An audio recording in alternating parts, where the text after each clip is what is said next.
Wow, how amazing they are. Let's give them another round of applause. Don't worry, they will come back later on today. Now, we are going into our second session of the day, which is talk about domestic and family violence. Our moderator today will be Dr. Faiza Al-Hinsi, OAM. Faiza is a well-regarded political scientist, academic, and a social justice advocate. Currently, Faiza is a deputy chair of the Cultural Inclusion Council at the University of Queensland, a member of the Queensland Multicultural Advisory Council, chair of the Ethnic Broadcasting Association Queensland and Community Radio 4EB, and a board member of the Peabody Queensland Council for Social Services. Faiza has been involved in the development of the Domestic and Family Violence Not Now, Not Ever strategy since its beginning in 2015 and is currently a member of the Queensland Domestic Violence Implementation Council. Her community leadership was acknowledged by a Queensland Multicultural Outstanding Achiever Award in 2018 and an Order of Australia Medal in 2020. Now, I would like to have Faiza come up to the stage, and she will be introducing our speakers, panel speakers for this session. Faiza.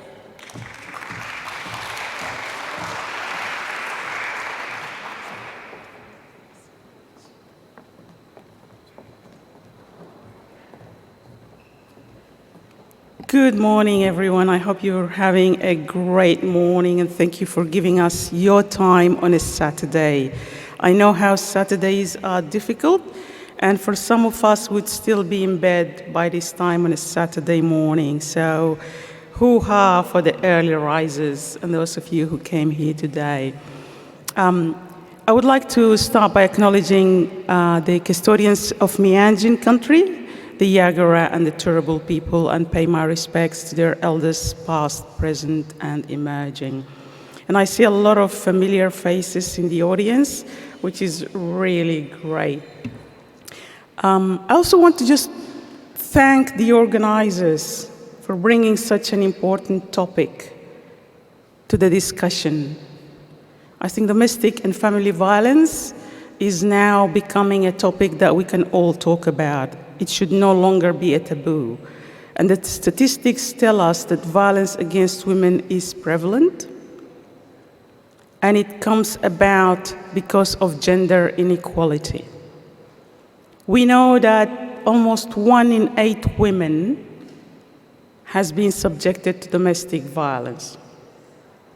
And we know that by the age of 15, 1 in 20 women has been subjected to sexual violence.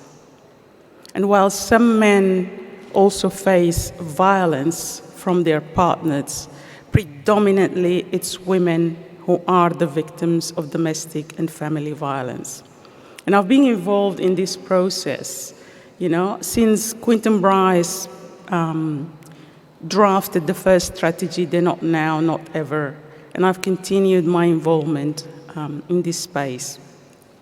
So today we're going to open the discussion about it, and it's more or less a raising of awareness of what's happening, what level of support is available for people out there. And I've got a really good panel. We've got people from the QPS, Queensland Police, Police Liaison Officer, we've got federal government, Home Affairs, and we've got at the state level, RAILS, which is Refugee and Immigration Services. So, just bear with me, and I will get my panelists coming. So, I would like to call to the stage Acting Senior Sergeant Kerry Mackay. She is from North Brisbane Vulnerable Persons Unit and was previously relieving as Domestic and Family Violence Project Coordinator for the State Domestic and Family Violence Unit. That's great. I will then call upon the Special PLO, the Police Liaison Officer, Lishan Huang, and she comes from the First Nation and Multicultural Unit in the Queensland Police Service with over 20 years of experience serving the Chinese-speaking communities in Brisbane as a police liaison officer. And we have met on so many forums and had so many scones together. I also like to invite to the stage Samantha Hayek from the Department of Home Affairs. She's the Domestic and Family Violence Visa Support Officer and is part of a national team that provides immigration support to temporary visa holders who may be experiencing domestic and family violence. Thanks, Sam. And finally, I'm calling on Abby Yang, who is a solicitor with the Refugee and Immigration Services in Queensland. And Abby has an interesting story. She says she decided to study law to empower herself. And now she's working with Rails so that she can empower other women. She volunteered for Rails for quite a long time, since 2020, and she's very passionate about the work that she does. So please welcome our panelists.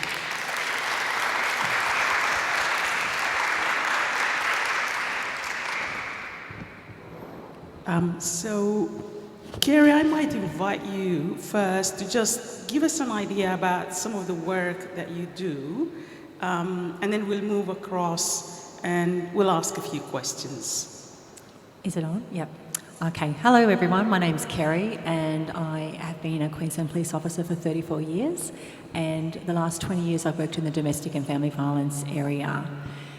So my job currently is at the North Brisbane District Vulnerable Persons Unit. So we specialise in domestic and family violence within the North Brisbane area. So our job is to address the high-risk domestic violence matters. To just give you a rough idea on how many DVs we attend, the north side and the south side are very similar in stats. We probably do about 250 DVs every 7 days within North Brisbane, and that would be the same within South Brisbane, which is not the highest in the state, unfortunately. You would think it would. The Gold Coast would be the highest. We're probably about number 7 within the state as a district. So our job is to go out and engage with the victim survivor and speak with them in relation to alternatives. So explain to them what services are out there and also what we can do to help them. Do they need a domestic violence application if it hasn't been addressed? Do we need to do a variation? Do we need to do safety planning with them? It's about what they want, but also consider as well the safety of that person, as well as maybe children as well in that situation. So that's basically what we do, the high-risk ones, and we probably have about 100 files at the moment outstanding. We just have, unfortunately, so many high-risk domestic violence matters that we attend at the moment, well, in the last several years.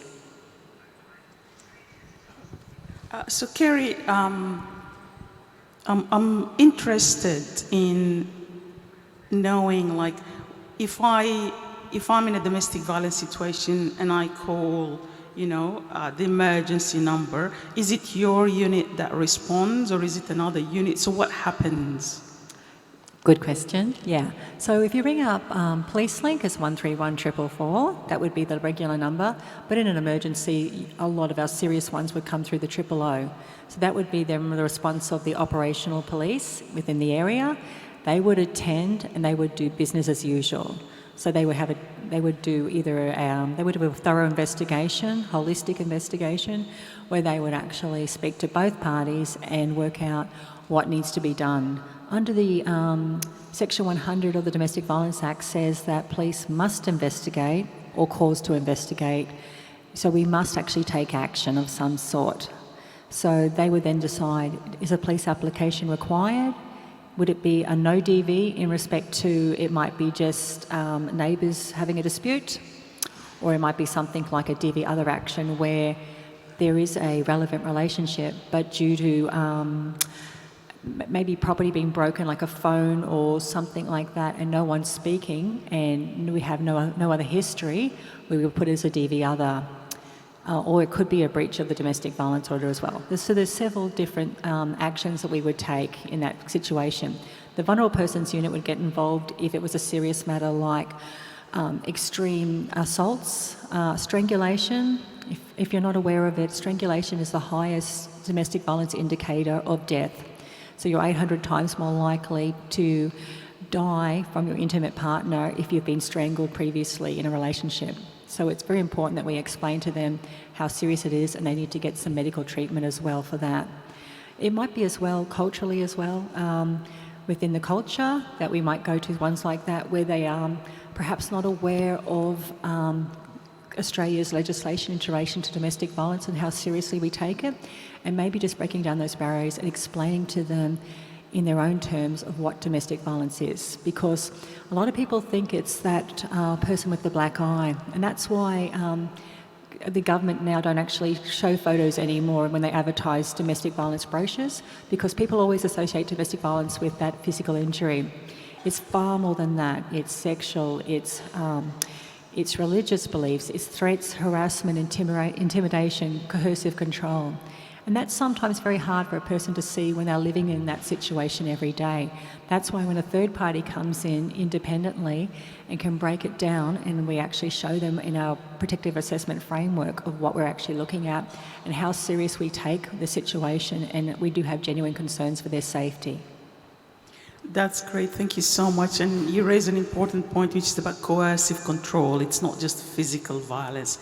There are other types of violence, financial, emotional, psychological, all sorts of violence, and we'll come to that. Lishan, tell us a little bit about, some of the work that you do in this space. And I'm also curious about, and I don't intend to be, specific, but I have knowledge of what happens in the domestic violence space in the Indian community, the African, the Arab, but the Chinese community tends to be a black box for me.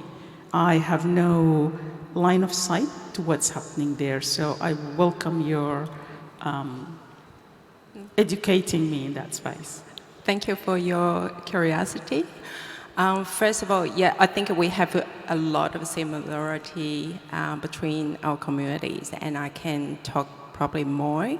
But firstly, I would like to introduce myself. My name is Lishan Huang. A lot of people do know me by Purdy for many years.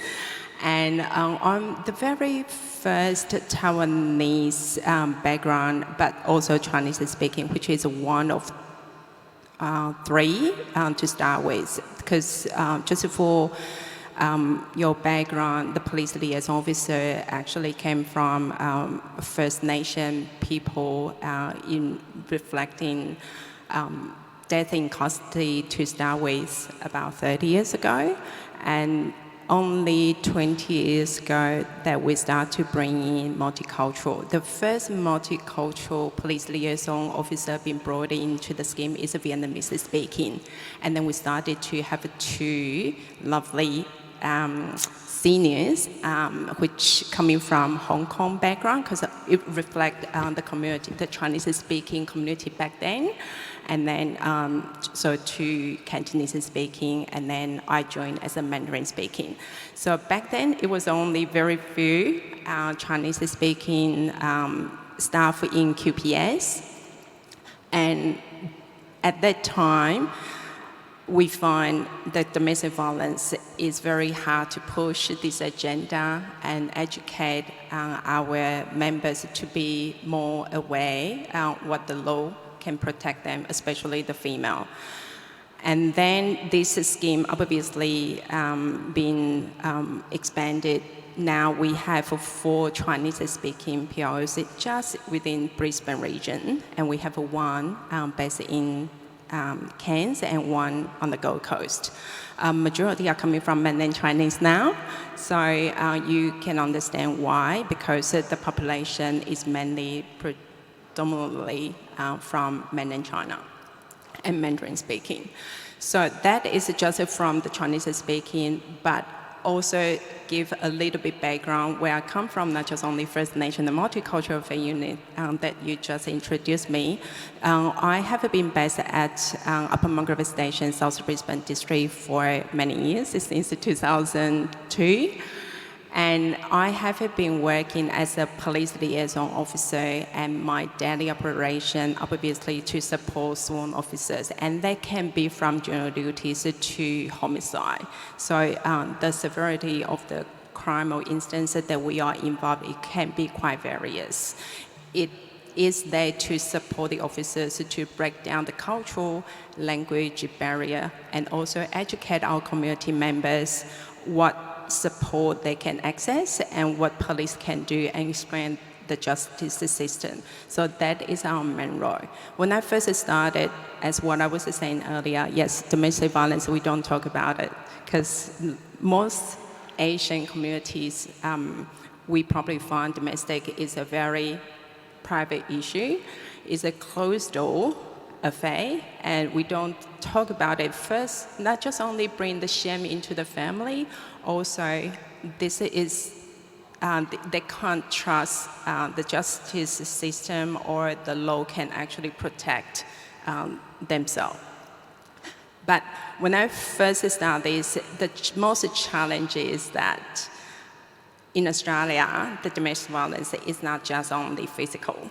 So that is a big education to myself. And obviously, the awareness has become stronger as what we do daily and over years.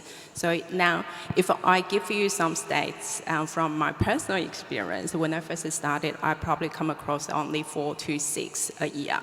And I just looking into what we actually do as the follow-up, victim follow-up, because we do get the tasks through the Q crime system, through the counters, through the sworn officers' contacts, or community referrals, etc.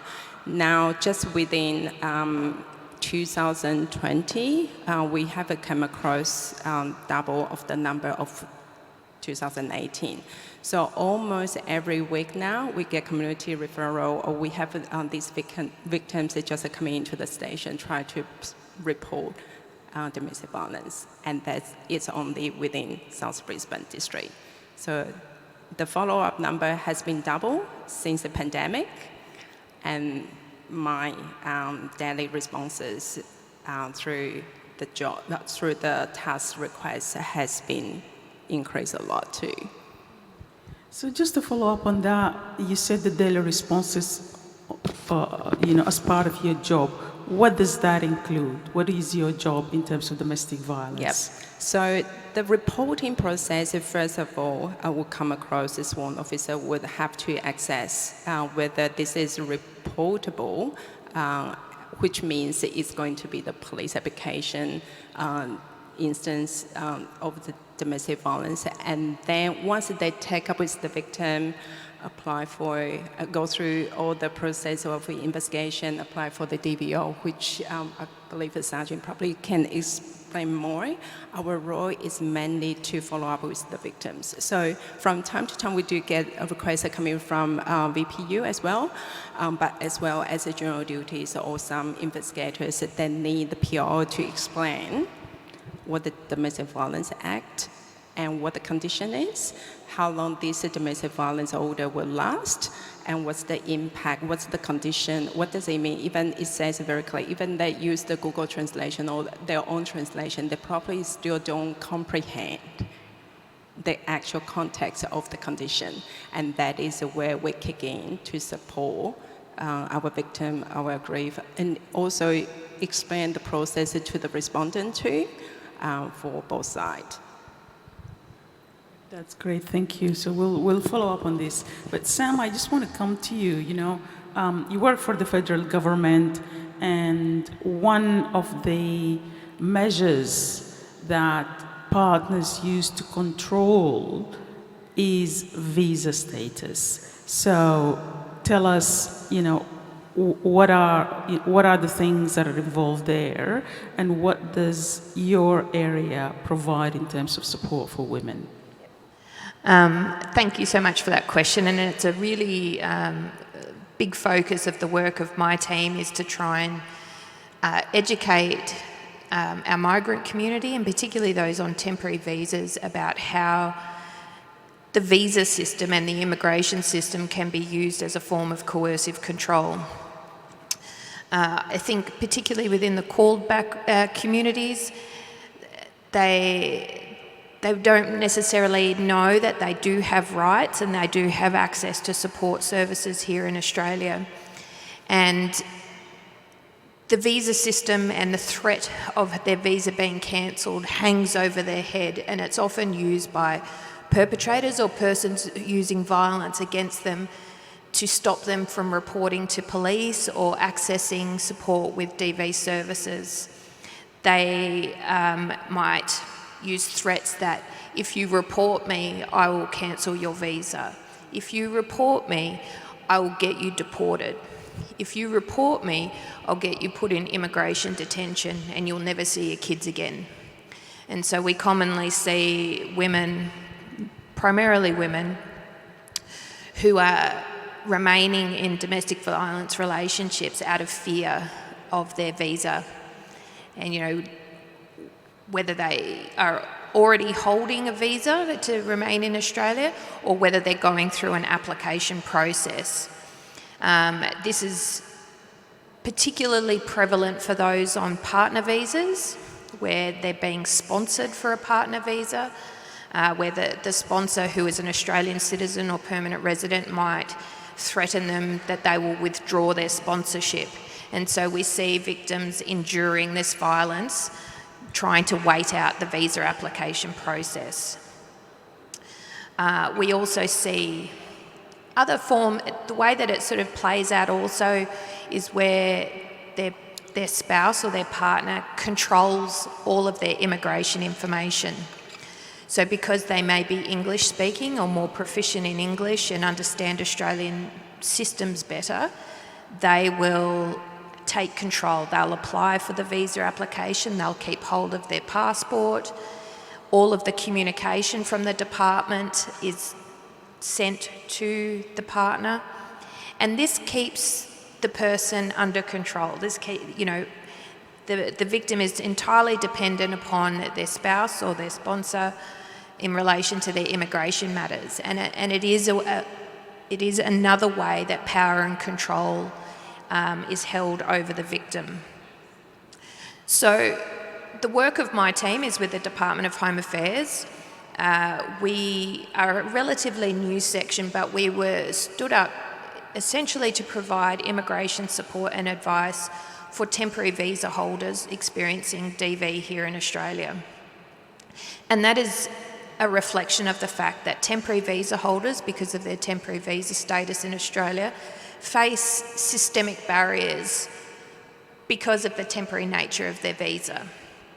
So, for example, they may not be eligible for support from Centrelink, for example. They may not be able to access public housing because they may be on a bridging visa. They may not have work rights on their visa, or even if they've got work rights, because they've got little children, they can't work because they can't afford to pay the childcare fees. And so it's this sort of perpetual cycle that victims find themselves in. And sometimes, sadly, we hear women say to us, it's easier to stay with their partner and endure the violence than try and navigate the system. So my team works very closely with DV service providers, women's shelters, legal services like Rails. We have a very close working relationship. We are building relationships with police across Australia, so that way if police attend an incident, they may be able to reach out to our team. Who else do we work with? Pretty much from all the way down to individual shelters up to peak organisations. And it is a big part of helping the individual client that might be experiencing domestic violence, but we're also looking at more some of those systemic issues and looking at policy reform to try and find ways that the department can better support victims. That's great, thank you. And there are a number of issues related to that system of control that is used, and we'll come to that a little bit later.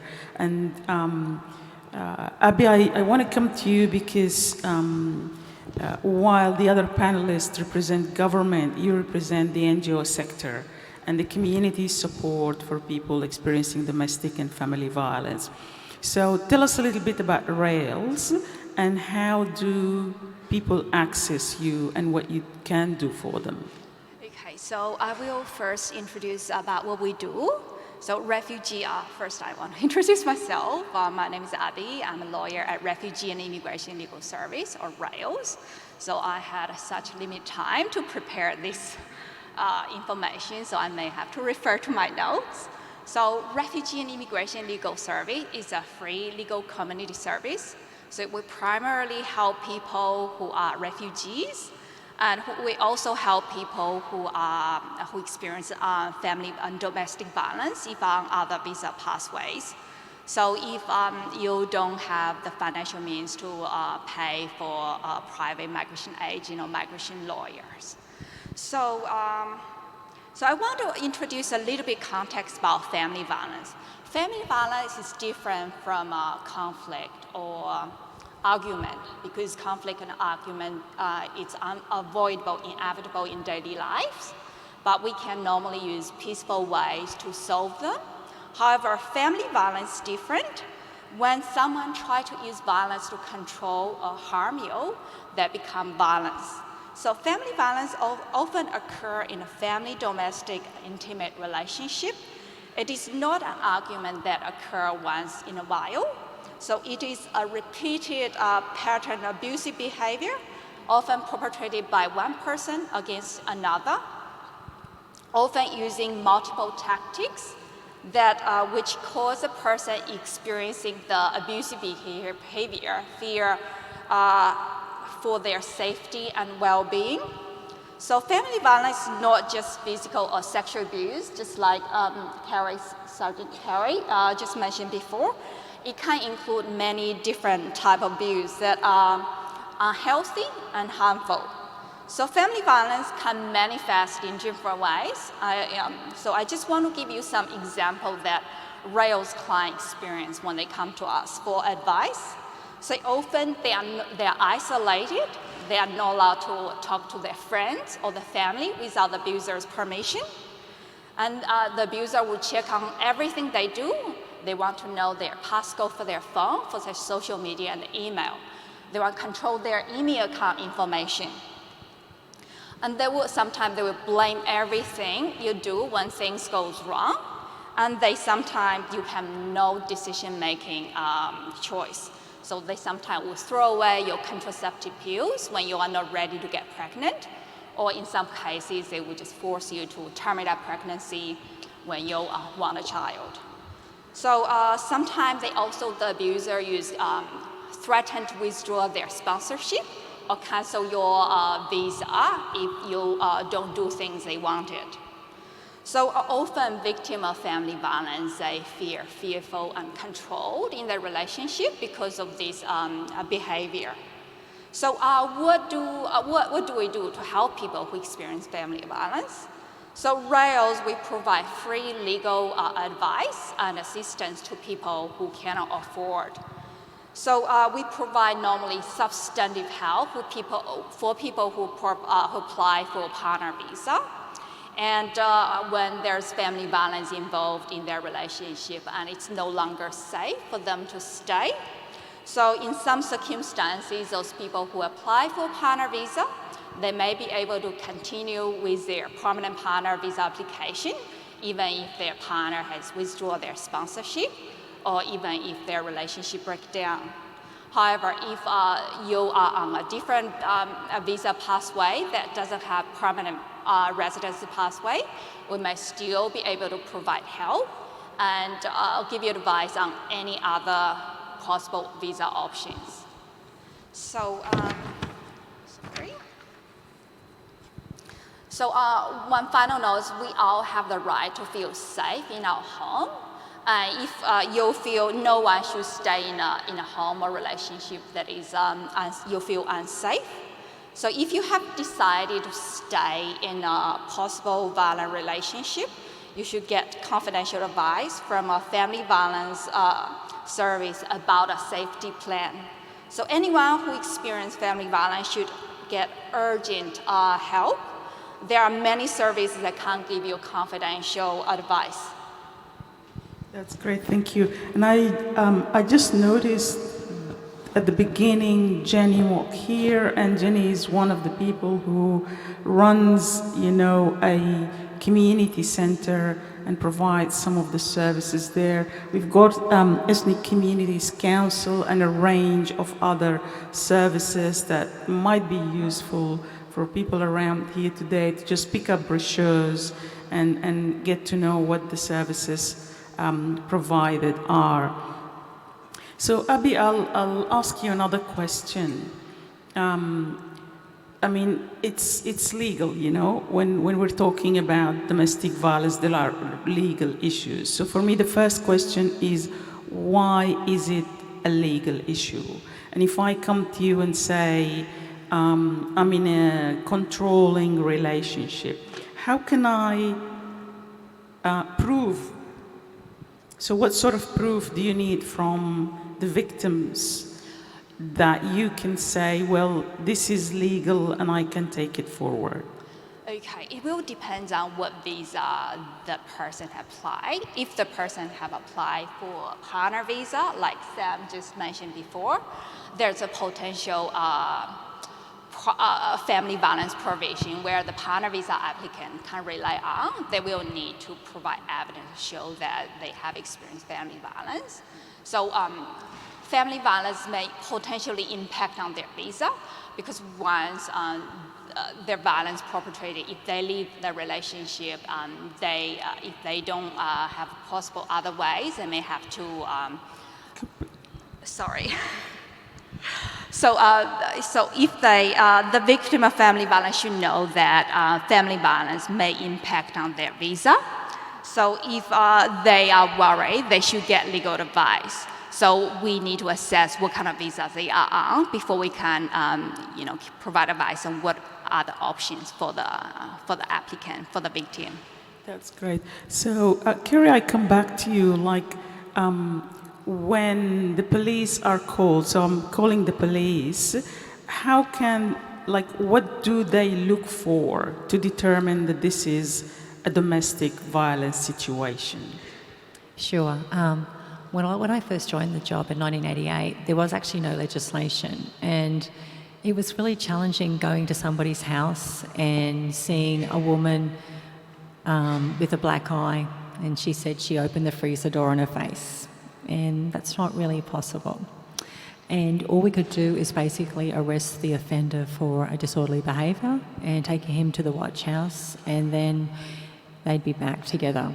In those days, we never even asked a person if they wanted to make a criminal complaint.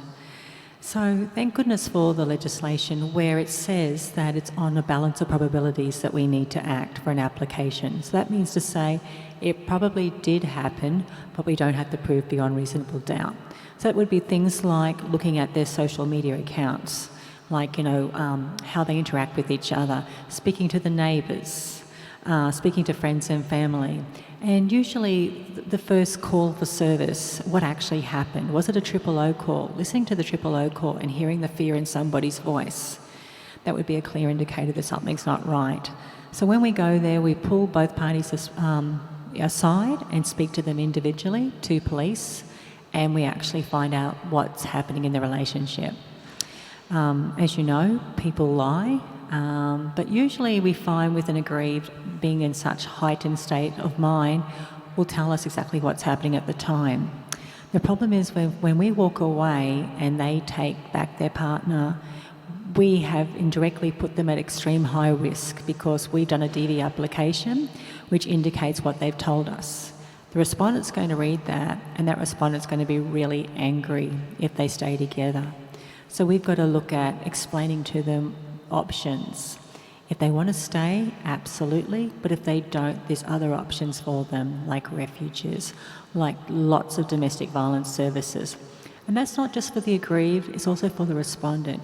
If you don't work on one problem, you can't fix the other. So we definitely try to engage with both parties. But with a breach of DV, that is beyond reasonable doubt, and that's harder to prove. But with an application, it's only on balance of probabilities. It probably did happen, and we'd go on the information we have at hand. Does that answer your question? Yep, that's great. So, Lishan, I want to ask a little bit more about some of the services that you provide as a liaison officer, in the sense that there could be people who don't have the English language, you know, or don't understand the legal system, or because of their history, don't want to get involved directly with the police. They don't know which organization to call because, you know, they don't know English. So how can you support people like that? Yeah, so that's a very good question, and it's very, very broad with what we can do and what we probably can't do as well. So Sergeant covers it very well with the police response and what they can do to protect the victim at that time. But a lot of work behind that is how to support this victim. Because usually it takes 7 attempts for a DV victim to work out the situation. So over this period of time, what support can be accessed? And that is why we have the police liaison officer who are coming from core backgrounds to break down the barriers, but also educate our victims what organization can be available, what contact, referral contact they can access, etc. So even to educate the community members about what kind of relationship covered in the DV, what the DV Act can be considered as the DV, not just only the physical, it's more like intimidation, coercive control, even financial, psychological abuse, etc. That part of the education is constantly provided to community organizations in core communities. So, for example, we do go out to community organizations to do all these family domestic violence talk presentation. We also reach out to the school as well. So quite a few of our police liaison officers were actually trained with the Love By program, and that is to provide the respectful relationships since they were young age. They are young age, like primary school or high school kids. And that is a part of our role to engage all different generations, and including senior, obviously, we engage seniors too. So all different generations to become aware what exactly happened, because sometimes they can't comprehend. They find that emotional abuse, they just need to cope it. And they can't talk to any friends. I think one of the most challenge would be a lot of these core members, they are quite isolated. So they don't, not just only they don't have anyone to talk about their situation, it's also they don't know how to access as well.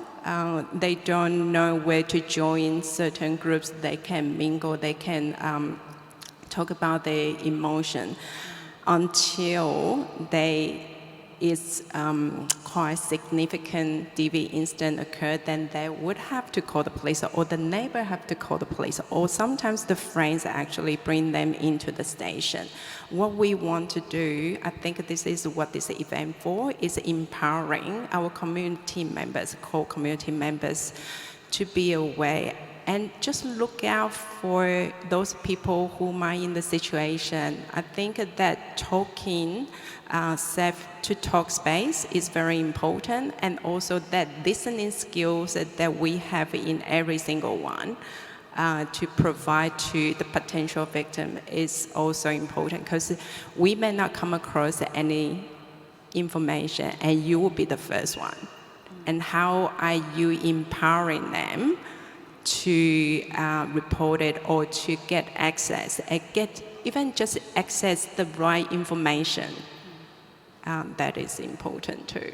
Yeah, absolutely. Access to information is very important, and that's sometimes how people feel stuck because they don't know who to call. And sometimes, most of the time, women talk to their family members, they'll talk to their sister, they'll talk to their friend, you know, they'll talk to their neighbor if they've got good neighborly relationships. So there is a responsibility on bystanders, people who are around victims of domestic violence, to inform them, enable them, and support, you know. And I think the model is, first you recognize. No woman is going to stand up and say, I am a victim of domestic violence, because of the shame, you know.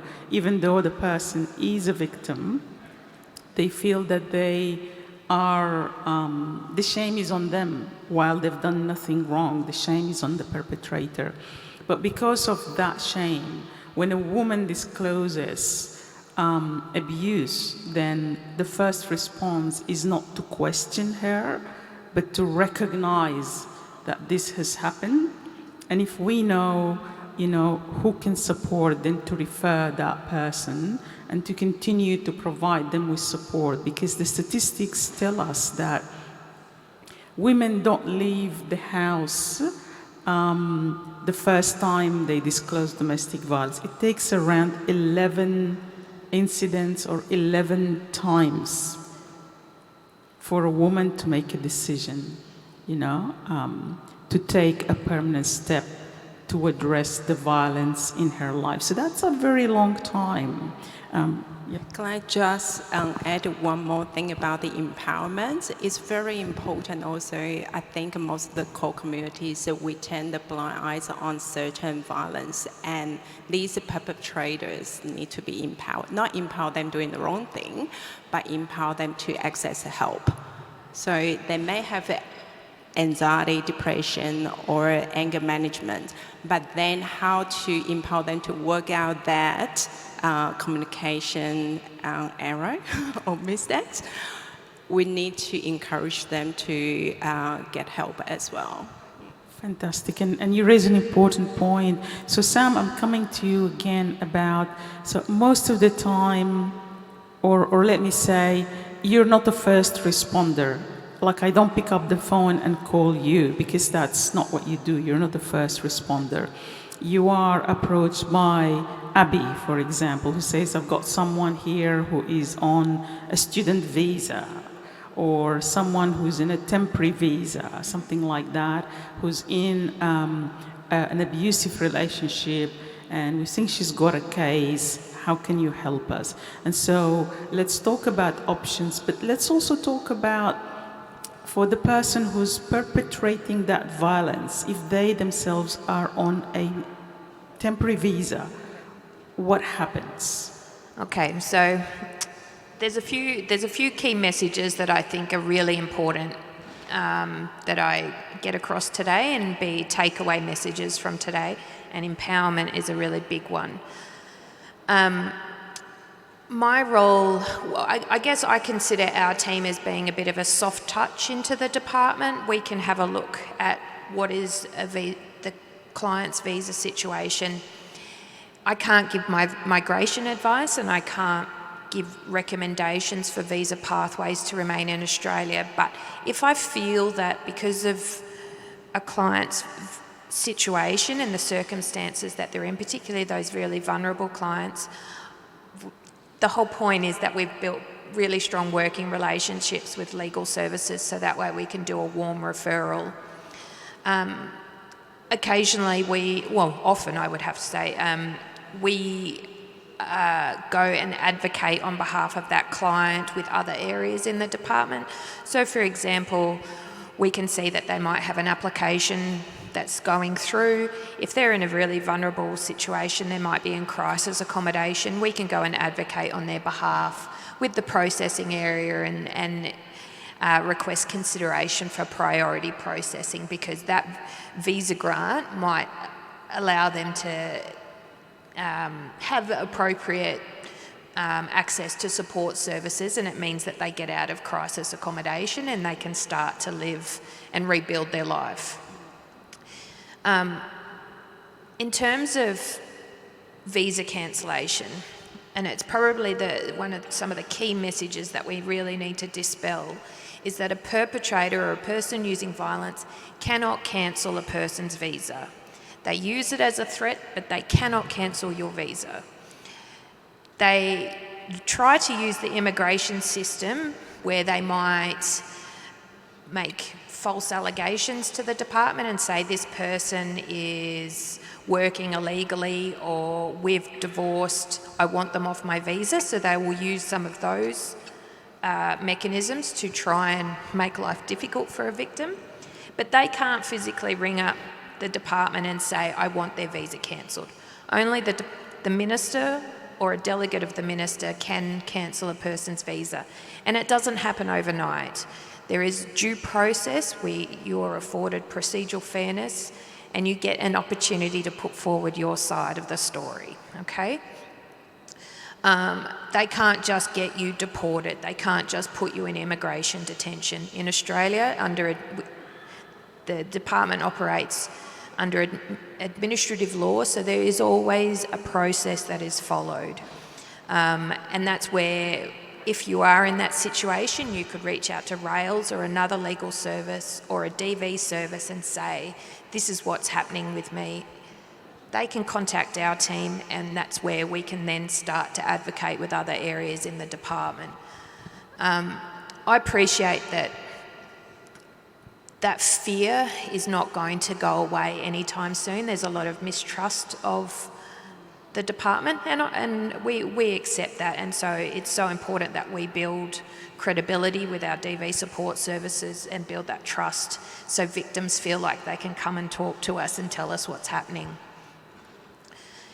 On the side of the perpetrator, if they are on a temporary visa, and even those that are on permanent visas, they could still be liable for cancellation of their visa if they commit a criminal offence here in Australia.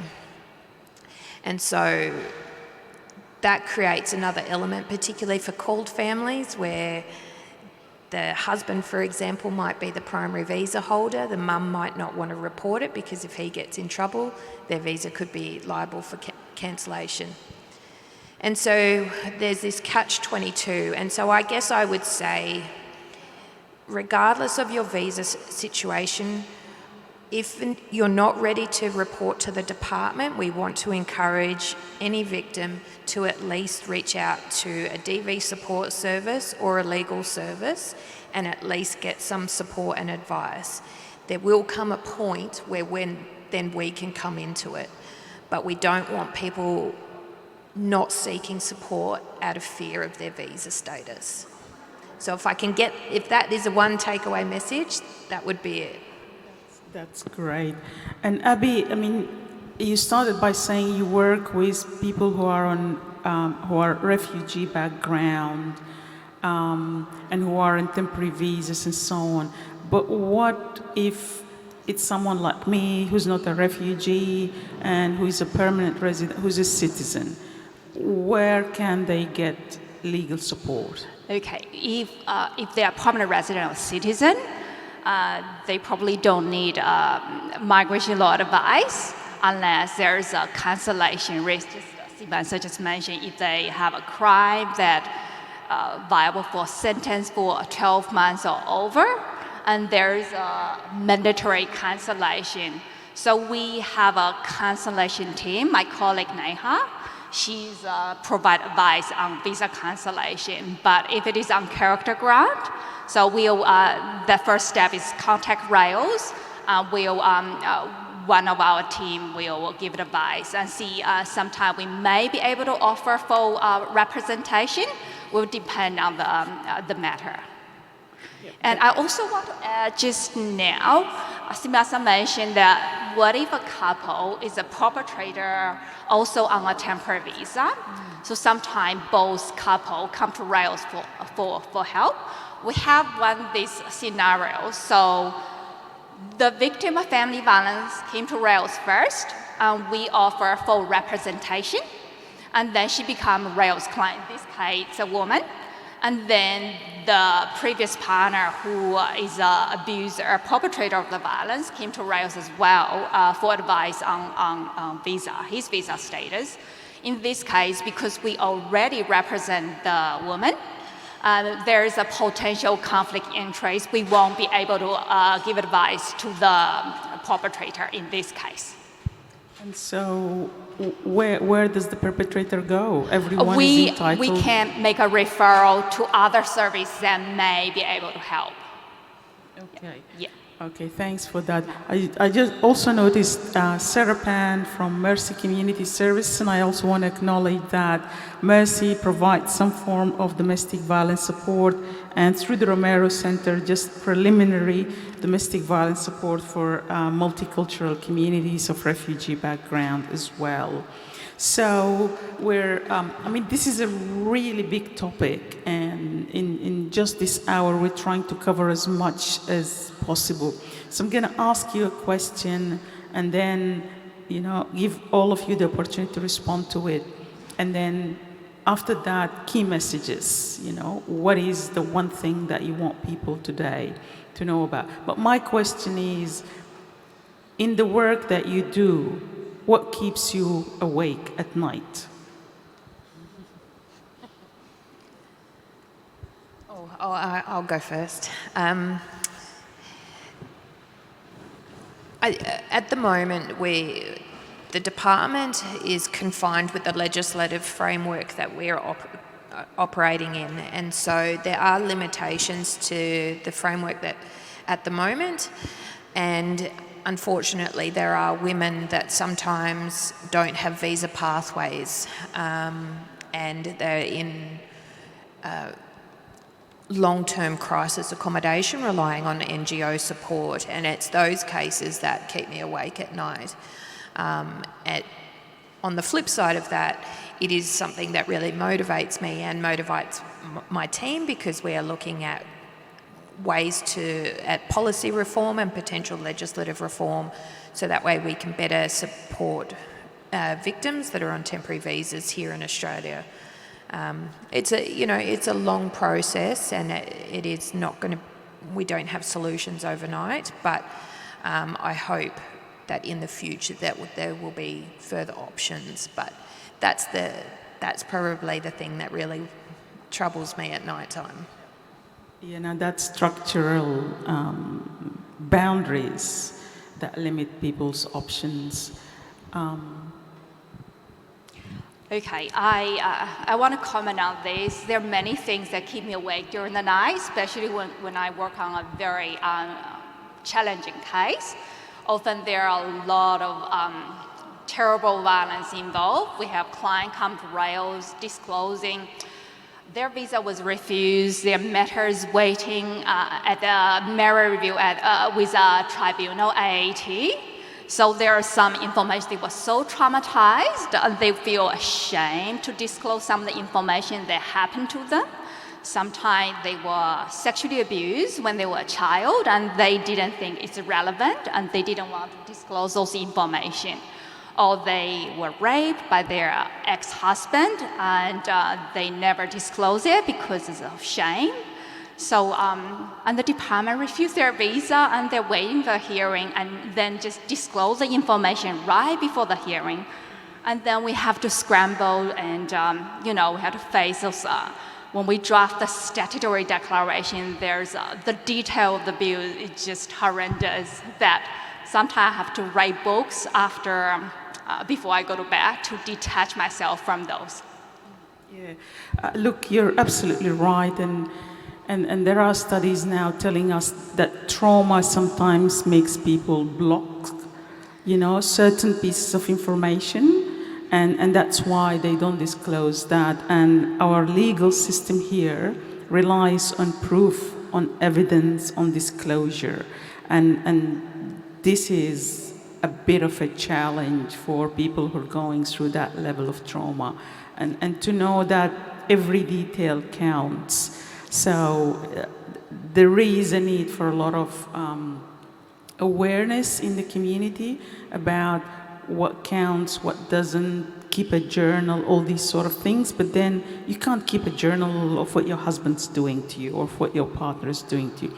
So there are a lot of things there that are almost counterintuitive that the law asks us to do. So yeah, thank you. Yes, the trauma can abuse, severe abuse can actually impact on someone's memory.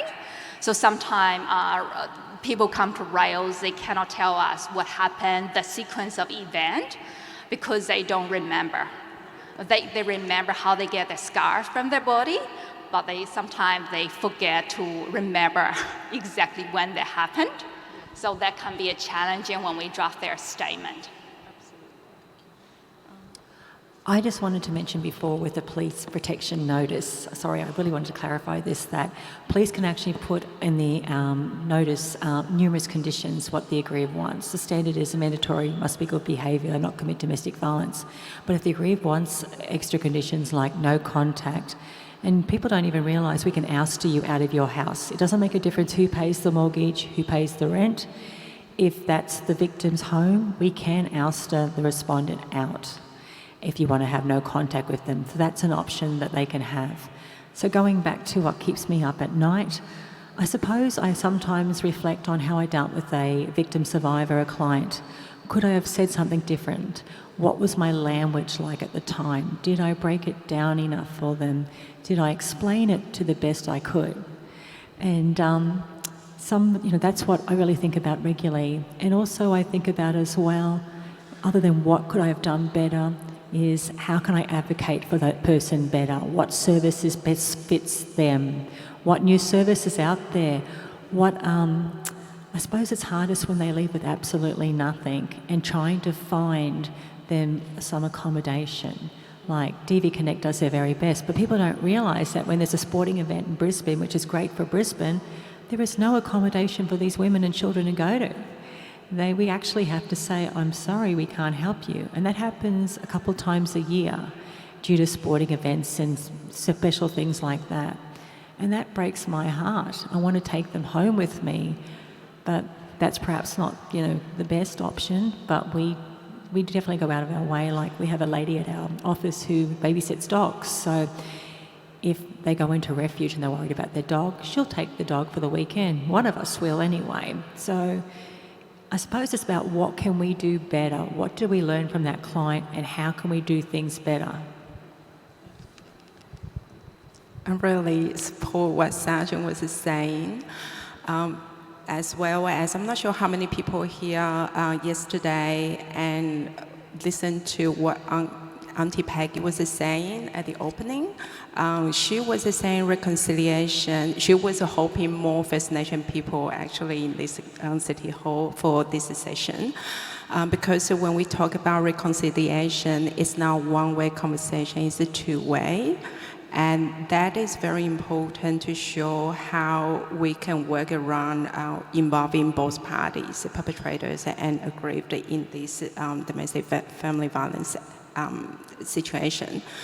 And looking to the relationship, I also want to demonstrate as an organization from QPS, I have to say, sworn officers, the frontliners, they all do their best because domestic violence has taken up at least 40%. I think that's right, from our recent holistic domestic violence training.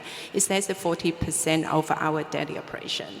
So it's a lot of work, and we are not perfect either. So as an organization, we do look into our training so we can have more updated information, not just only about legislation, the way to deal with people, like communication, that holistic domestic violence workshop that we did, we are going to do, because it is one of our recommendations arising from Commission of Inquiry last year was like to equip police more DV training, not just only with the recruits as well as everyone in this organization, which including sworn officers and non-sworn. Myself, we did that too.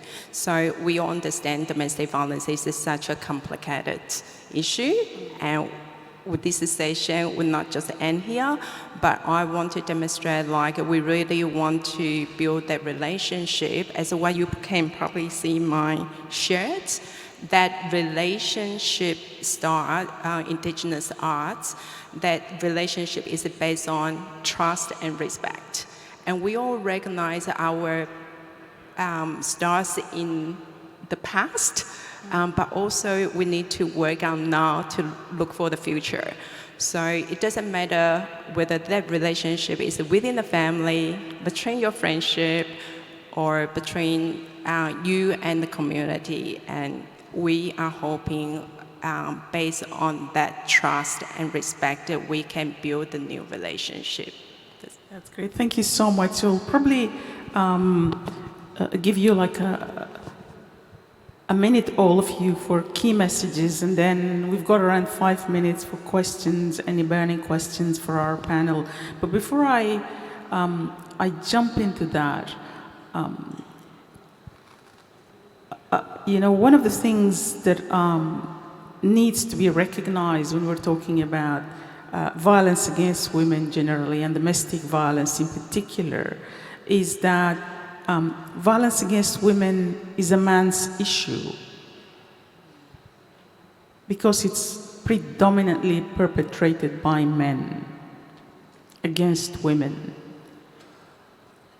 and that it's also a community issue because we have a responsibility to change the norms that makes domestic violence a taboo that we cannot talk about. We have a responsibility as a community to come together to support victims because as we've heard, you know, once a woman makes that decision, then she can be homeless. You know, she cannot have, if she hasn't been working, then her lifestyle changes. She's looking for a home. The kids have to look for another school. Just the trauma that happens on top of that trauma. It's quite a serious issue. So, final comment. Okay. So it doesn't matter what visa you are on. If you experience family violence or if you suspect that you experience family violence, I would contact Refugee and Immigration Legal Service as soon as possible to find out your right and see if that impact on your visa status. So the advice from Rails is totally free and confidential. So we will not disclose your information to anyone unless you give us the permission. So if you need housing or counseling, we can refer you to the relevant support service. So we work closely with Immigrant Women Support Service, or IWS. So they provide counseling, sometimes practical support. They provide food vouchers, and sometimes they will also refer to other supporting service. So if you need family law advice, we can also refer you to Legal Aid Queensland and Women's Legal Service for domestic violence protection order advice and child custody arrangement. So if sometimes victim of family violence has to flee from the relationship urgently, so you need to make sure that you take your identity document and passport in a secure place, so you can access them quickly if you need to flee urgently. So so it's free to contact Rails, and you can find our contact detail from Rails website. Key messages. Touched on some before. I guess in going back to the theme of the forum is empowerment, and so from my team's perspective is we want to empower visa holders to take control of their immigration matters. Hold on to your passport. Ensure that you update the department with all of your contact details. Make sure that you have access to your IMI account. Get all of the correspondence sent to you directly. And if you're unsure how to do that, you can contact my team and we can sort of help you through those processes. But I think more than anything is just if you or someone in your community is experiencing DV, it is so important that we continue to have these conversations because shame thrives in silence. And so it is so important that we at least get those victims connected with support services. So if you're not yet ready to report to the department, please reach out to RAILS, Immigrant Women's Support Service. There are countless other DV support services, and we get that ball rolling until you make a decision as to what you want to do. And really, from our perspective, is we want you to be able to make decisions for your visa options as well here in Australia, if you want to stay here. Some victims want to return home. We can also help facilitate that process, but we want you to be in control. That's great, thank you. I think you just stole my line.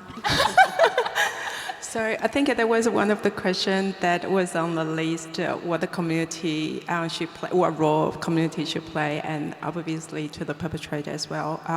Just to reflect what Sam just said, keep talking. That conversation is so important. So talk about it, because it brings the awareness, and also listen to the conversation. So it can be just listening. Even that company can support the victim. For you being there, maybe she's not ready yet or he's not ready yet, but then listen to it, please. And then take action. Empower them to take action when they are ready.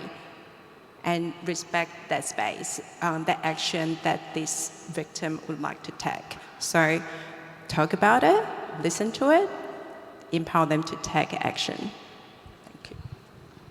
I have two key messages. The first one is in relation to if you are experiencing domestic violence or you know somebody who is, and you go to your local police station and you are unhappy or disappointed in relation to the service you get, you can just not leave it.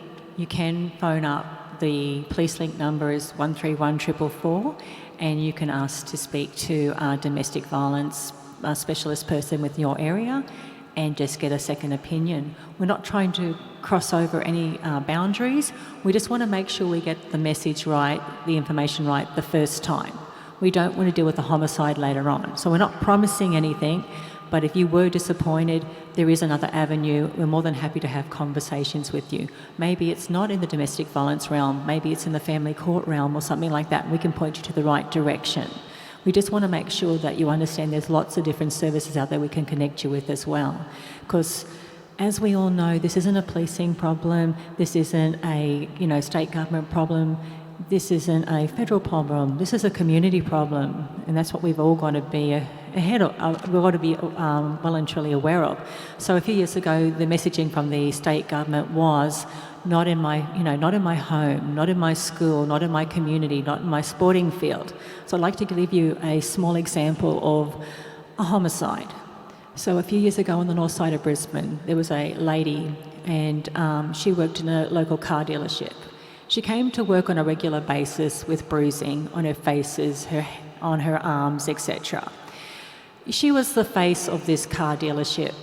Nobody ever had a conversation, say, oh, what happened to you? What happened to your face? Oh, I see you regularly bruised. I suppose it's a difficult conversation to have, but no one ever had it with her. Unfortunately, about a year later, she was assaulted by her partner by not picking him up in the pub, and that when he came home, he beat her, and then she choked in her own vomit and died on the kitchen floor. I don't mean to be so gruesome, but we've got to understand that if we don't have those conversations with our friends and family, and they are very difficult conversations, and community members, we are doing ourselves and them a disservice. We've got to have those conversations. We've got to change our culture. And the only way we can do it is speaking up. When you phone 000, we're not going to say the neighbour told us. That will be kept within where you ring. We're not going to go next door and make it obvious. But we really need you, everyone, the community, to come forward. If you see something that's not right and you feel comfortable, have a conversation with a friend or family member. If you see your neighbours continuously fighting or disagreeing and it makes you feel uncomfortable, ring the police. Let us deal with it. That's our job. But please don't be a silent bystander. Thank you for that. I know that we have run out of time, so my apologies.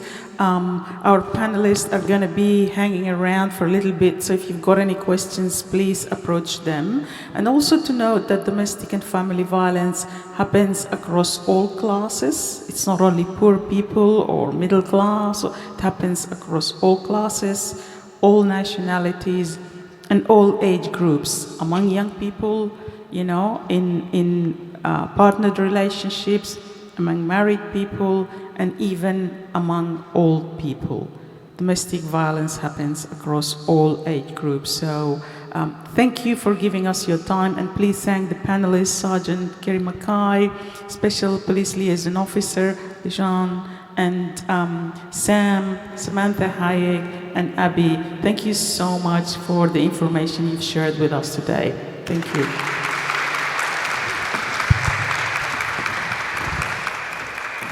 Thank you, Faiza, and thank you to all our speakers today. We do have a little certificate for you to show our appreciation. Once again, our sessions are live streamed and also recorded. So if any one of you would like these resources, please get in touch with us. We can get those ready and send it to you for future distributions.